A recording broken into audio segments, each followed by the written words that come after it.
वंदे श्री कृष्ण चैतन्य नित्यानंद सहोदित गौरादये पुष्पवंत चित्र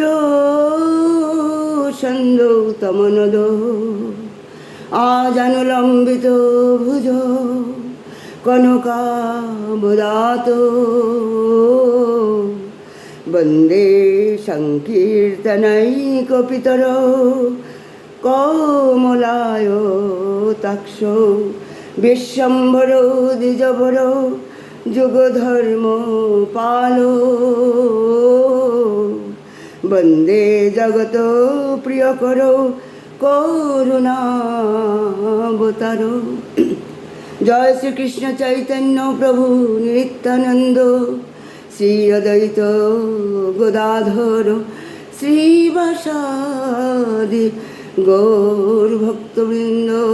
हरे कृष्ण कृष्ण कृष्ण हरे हरे, हरे राम राम राम हरे हरे। प्रथमे आमी गुरुदेवेर चरणे कोटि कोटि दंडवत प्रणाम। समस्त रूपानुग गुरुवर्ग गुरु परम्परा आचार्यवर्गेर चरणे आमार कोटि कोटि दंडवत प्रणाम। और उपस्थित समस्त कृष्ण प्रेम अनुरागी गौर भक्तबृंदेर चरणे कोटि कोटि दंडवत प्रणाम। परम अवतार सारात्सार अवतार ब्रह्मावतार जुगावतार सारात्सार अवतार महावदन्नाय श्री गौरांग चरणे आमार कोटि कोटि दंडवत प्रणाम। আমরা আজকে মহাপ্রভুর মহাদান রাধাদাস্যম সম্বন্ধে আমরা আজকে কিছু রসাস্বাদন করব। বর্তমান যুগ সন্ধিক্ষণের একমাত্র যুগধর্ম হচ্ছে, জীবের ধর্ম হচ্ছে হরিনাম সংকীর্তন, হরিকথা, সৎসঙ্গ। এটাতে কোনো বিতর্ক নেই। এ যুগ তপস্যার যুগ নয়, এ যুগ যজ্ঞের যুগ নয়, এ যুগ পাণ্ডিত্যের যুগ নয়, এ যুগ সংকীর্তনের যুগ, কংগ্রিগেশনাল চ্যান্টিং, গোলকের প্রেম ধন হরিনাম সংকীর্তন।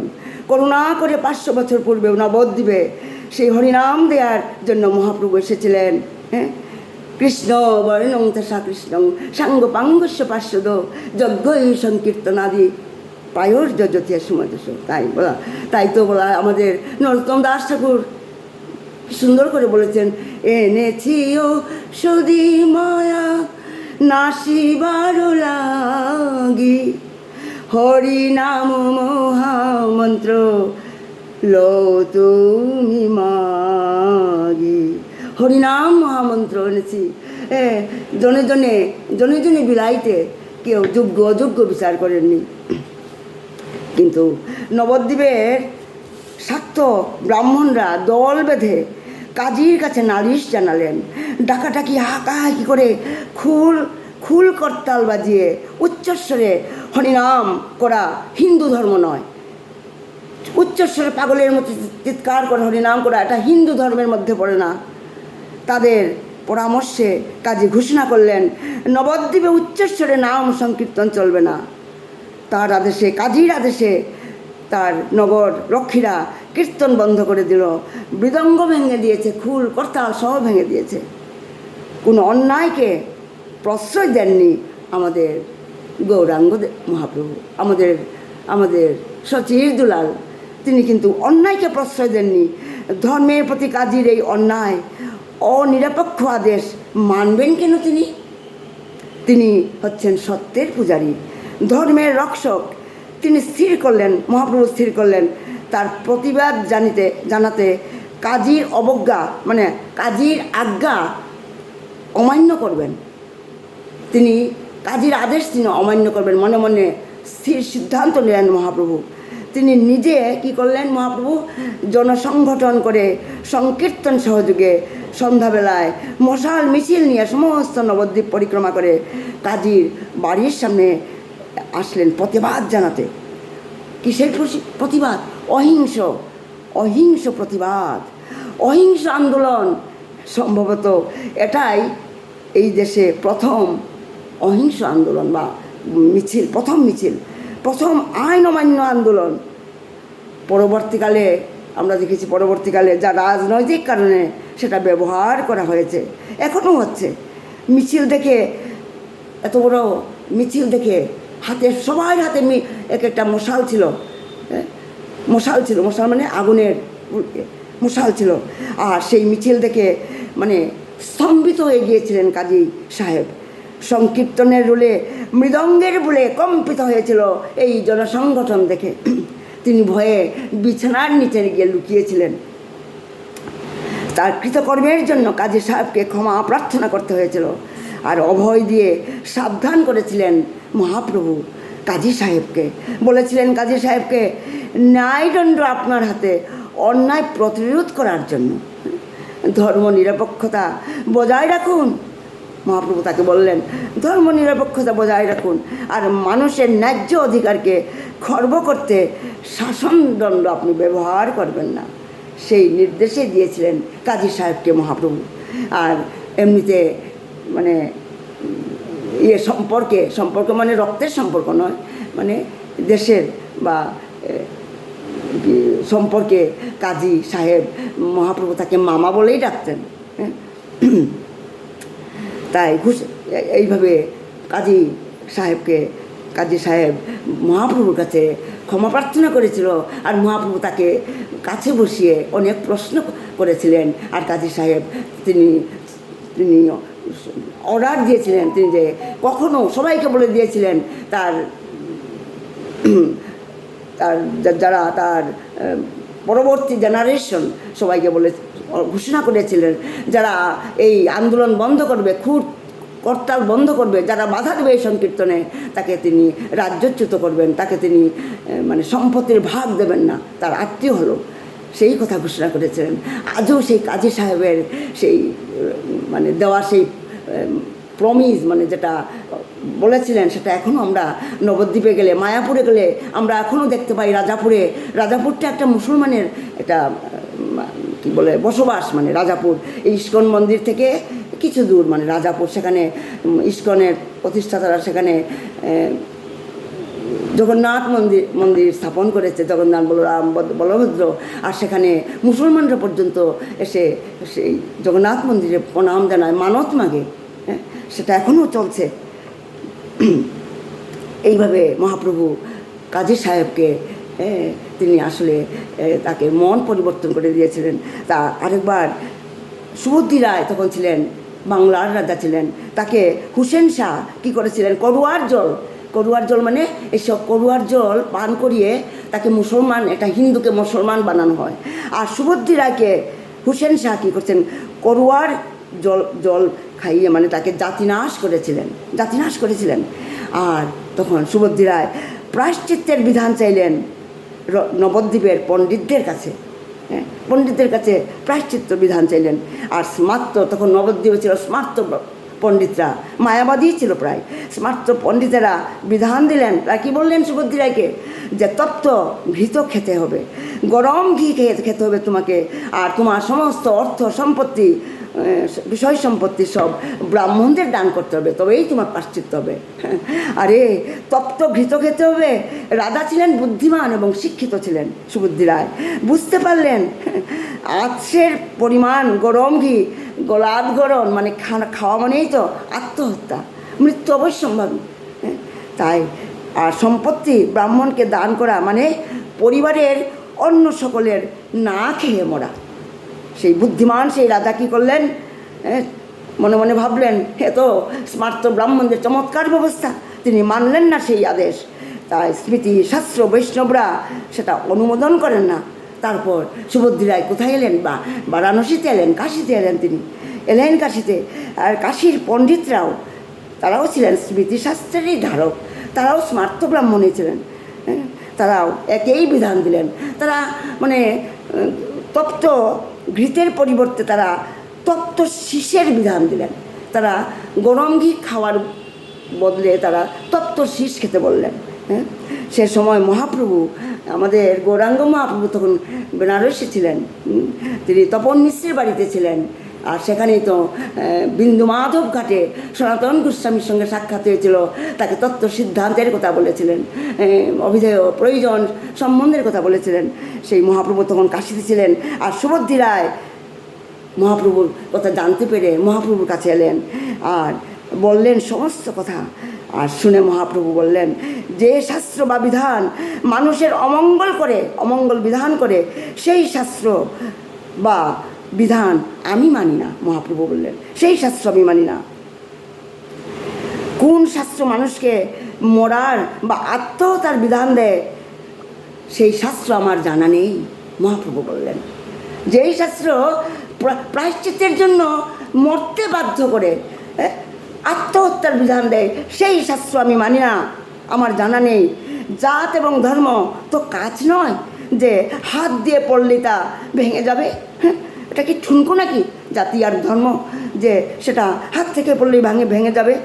আর সেটা তরল পদার্থ নয় যে জলে ধুয়ে যাবে। ধর্ম বা জাত কিংবা কোনো পদার্থেরই বিনাশ নেই। কারো হাতে কিছু খেলে বা মুসলমান বা অন্য কোনো ধর্মাবলম্বীর হাতে করুয়ার জল খেলেও জাহাজ যেতে পারে না কখনো। শুধু এটুকুই জানি, মহাপ্রভু বললেন। একটা মুসলমানের হাতে যদি কিছু খায়, সেটা তখন যদি জাত চলে যায়, আর করুয়ার জল খেলে যদি জাত চলে যায়, এই ধর্ম আমি জানি না। মহাপ্রভু বললেন, শুধু আমি এইটুকুই জানি। মহাপ্রভু বললেন, বিষয়ীর অন্ন খেলে মলিন হয় মন, আরে মলিন মনে না হয় কৃষ্ণের স্মরণ। আমি যখন কৃষ্ণকে আমি ভুলে যাব, তখনই আমার মন মলিন হবে। আর বিষয়ের অন্ন খেলে মলিন হয় মন। তখন মহাপ্রভু সুবুদ্ধিকে মানে কী করলেন, বুদ্ধি দিলেন যে এসব গ্রাম্য কথা আমল না দিয়ে তুমি শ্রীরাম বৃন্দাবনে চলে যাও, সদা সেখানে গিয়ে হরিনাম করো, রাধা নাম করো, এবং রোজের মাটিতে গড়াগড়ি দাও, ভক্তের পদধূলি নাও, যারা ভজন করেন তাদের সেবা করবে, বৃন্দাবনে যাও, আনন্দ পাবে, প্রেমও পাবে। মহাপ্রভু তাই তো বললেন, এক কৃষ্ণ নামে তোমার সর্ব পাপ যাবে, আর কৃষ্ণ নামে প্রেম উপজিবে। একমাত্র কৃষ্ণ নাম করলে সমস্ত পাপ তোমার মুছে যাবে, ধুয়ে যাবে, সব নিশ্চিহ্ন হয়ে যাবে। তাই তো কারণ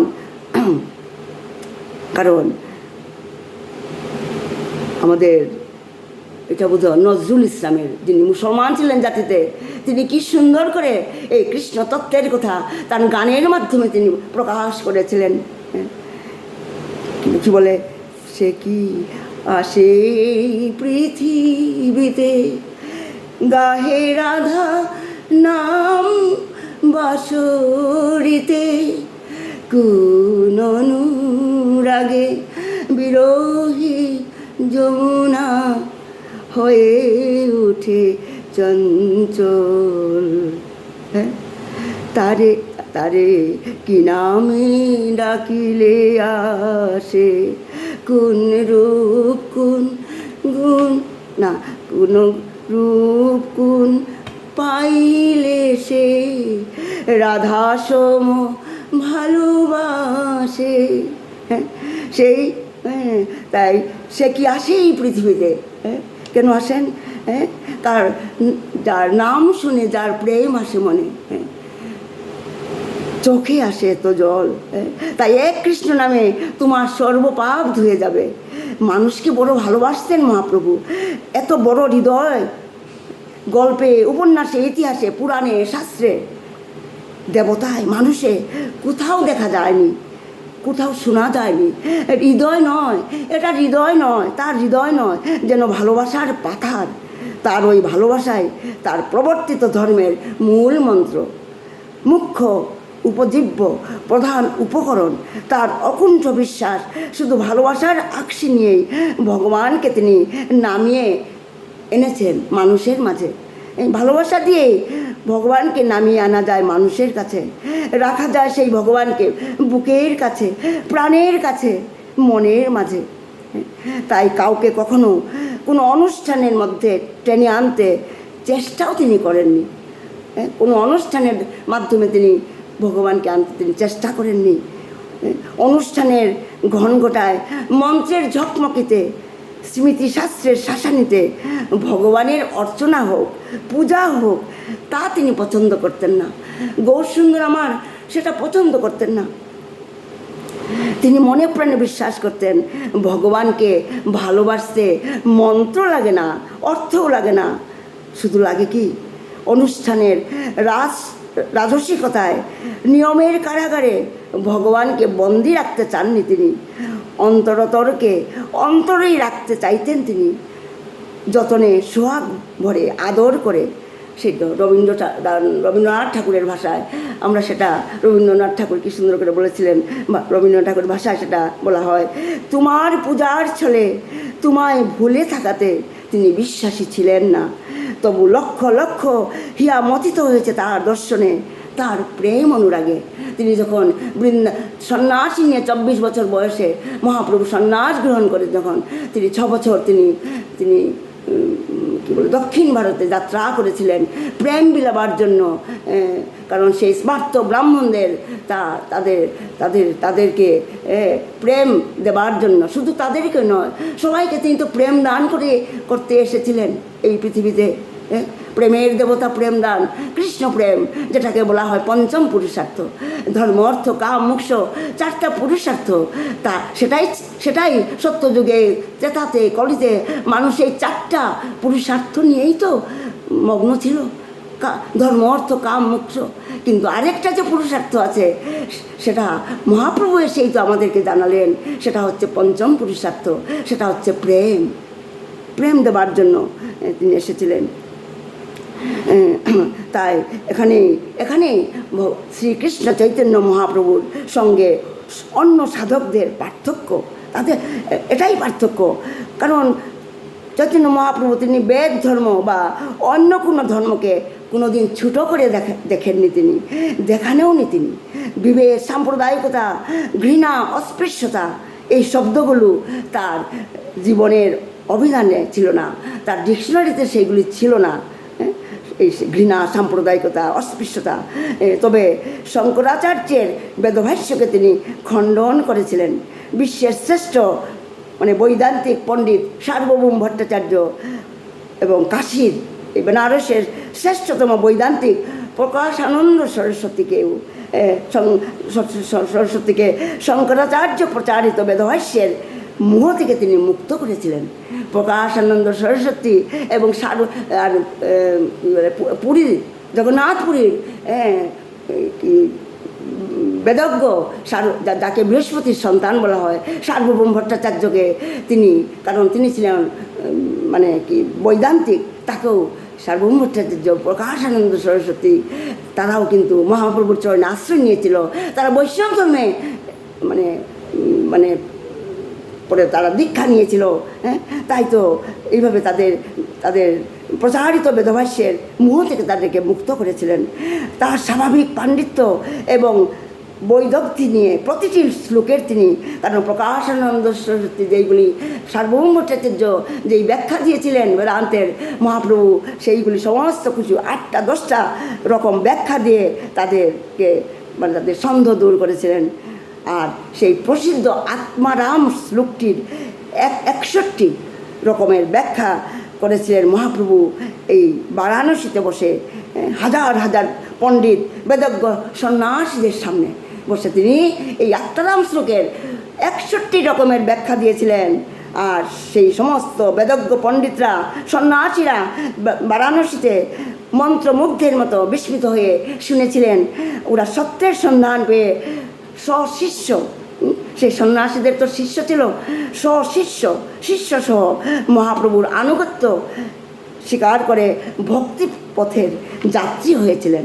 তাই তো আমাদের গুরুদেব সবসময় বলেন, আমাদের ভগবদ্গীতার সেই ভক্তিযোগ পড়ার জন্য, ভক্তিমার্গে প্রবেশ করার জন্য, তাই সবসময় বলেন সেই মায়াবাদীরা হলেন সেই যারা এই বেনারসের যারা মায়াবাদী ছিল, বেদজ্ঞ ছিল, আর জগন্নাথপুরীর যারা বেদজ্ঞ ছিল, সবাই সেই মায়াবাদীরা হলেন ভক্তিবাদী।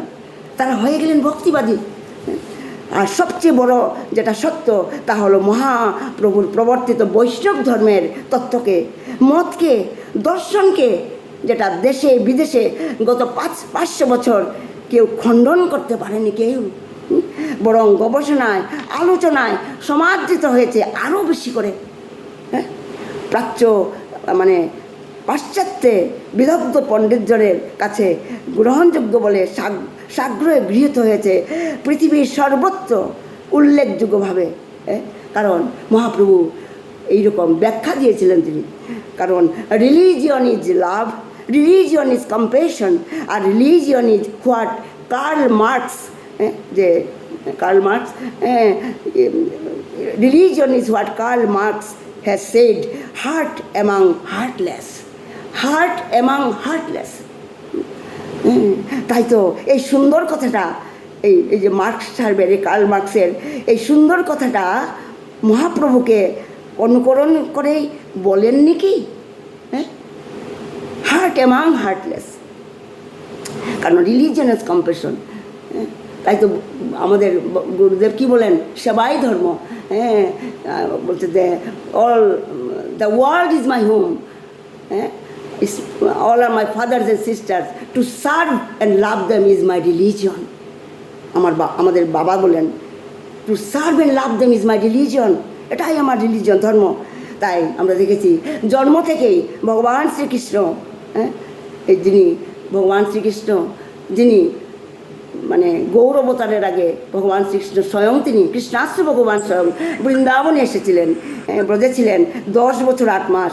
এই সময়ে যদি সর্বত্যাগী ভক্ত শিরোমণি গোবিন্দানন্দনী রাধারানীর সান্নিধ্যে আসতে না পারতেন, সেই প্রেমময়ীর প্রেমের পরিচয় না পেতেন, তাহলে কি গীতার প্রবক্তা হতে পারতেন মহাভারতের মহাতেজা পুরুষোত্তম শ্রীকৃষ্ণ? কারণ রাধাশ্যাম যদি, রাধারানীকে তিনি যদি জানতে না পারতেন, তিনি কি আমাদের পুরুষোত্তম শ্রীকৃষ্ণ কি পারতেন তিনি গীতার প্রবক্তা হতে পারতেন? মহাভারতের মহাতেজা পুরুষোত্তম শ্রীকৃষ্ণ গীতার সর্বধর্মান পরিত্যজ্য মামেকং শরণং ব্রজ, এই মন্ত্রটি আবিষ্কার করেছিলেন তার প্রেয়সী শ্রীমতী রাধারানীর জীবন থেকেই, জীবন ব্যাগ থেকেই। মানে এই মন্ত্রের জীবন্ত মূর্তি রাধারানীর সাহচর্য পেয়েছিলেন বলেই তো তিনি কুরুক্ষেত্রের রণাঙ্গনে প্রিয় সখা অর্জুনকে গীতার উপদেশ শোনাতে পেরেছিলেন। তার দেয়া উপদেশের অনেকটাই শ্রী রাধার জীবন থেকে দেওয়া, সেই উপদেশেই শ্রীমদ্ ভাগবত গীতা। কারণ রাধার যে প্রেম, তাই তো বলা অবতার সার গুড়ায় অবতার কেন না ভজলি তারে, আরে রাধার মহিমা প্রেমর সীমা জগতে জানা তোকে। রাধার যে মহিমা, রাধার যে কৃষ্ণকে যে এতটা তিনি ভালোবেসেছিলেন, সেই প্রেম জানাতেই তো গৌরহরি ভগবান শ্রীকৃষ্ণ স্বয়ং ভক্তরূপে গৌরহরি হয়ে এসেছিলেন।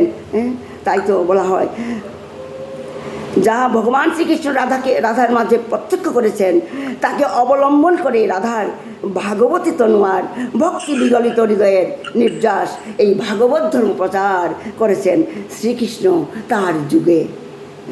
আর সেই রাধার এই প্রতিবিম্ব শ্রী চৈতন্য মহাপ্রভু মাত্র 4টা পংক্তিতে তার প্রচারিত ধর্মের মূলকে তুলে ধরেছেন মানুষের কাছে সহজ কথায়, সহজ ভাষায়। তিনি ভজনের সুরটি ঝঙ্কৃত করেছেন। কি বলে? গ্রাম্য কথা না কহিবে, গ্রাম্য কথা না শুনিবে, ভালো না খাইবে আর ভালো না পড়িবে, অমানিন মানদ কৃষ্ণ নাম সদা লোবে।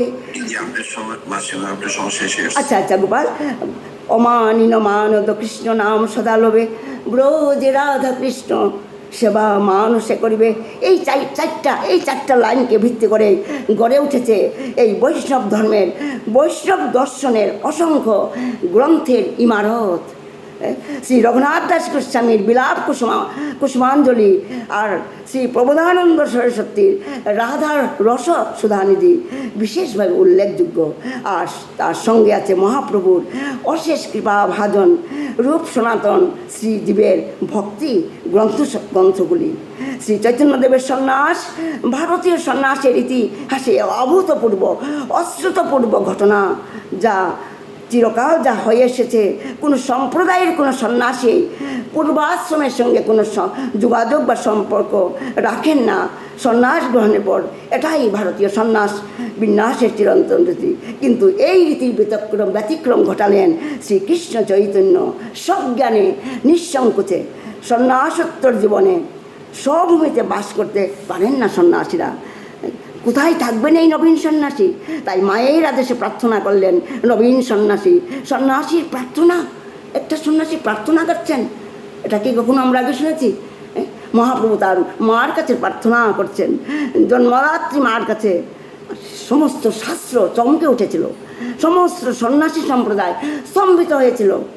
নির্বাক ছিলেন এই সন্ন্যাসী মহাপ্রভু।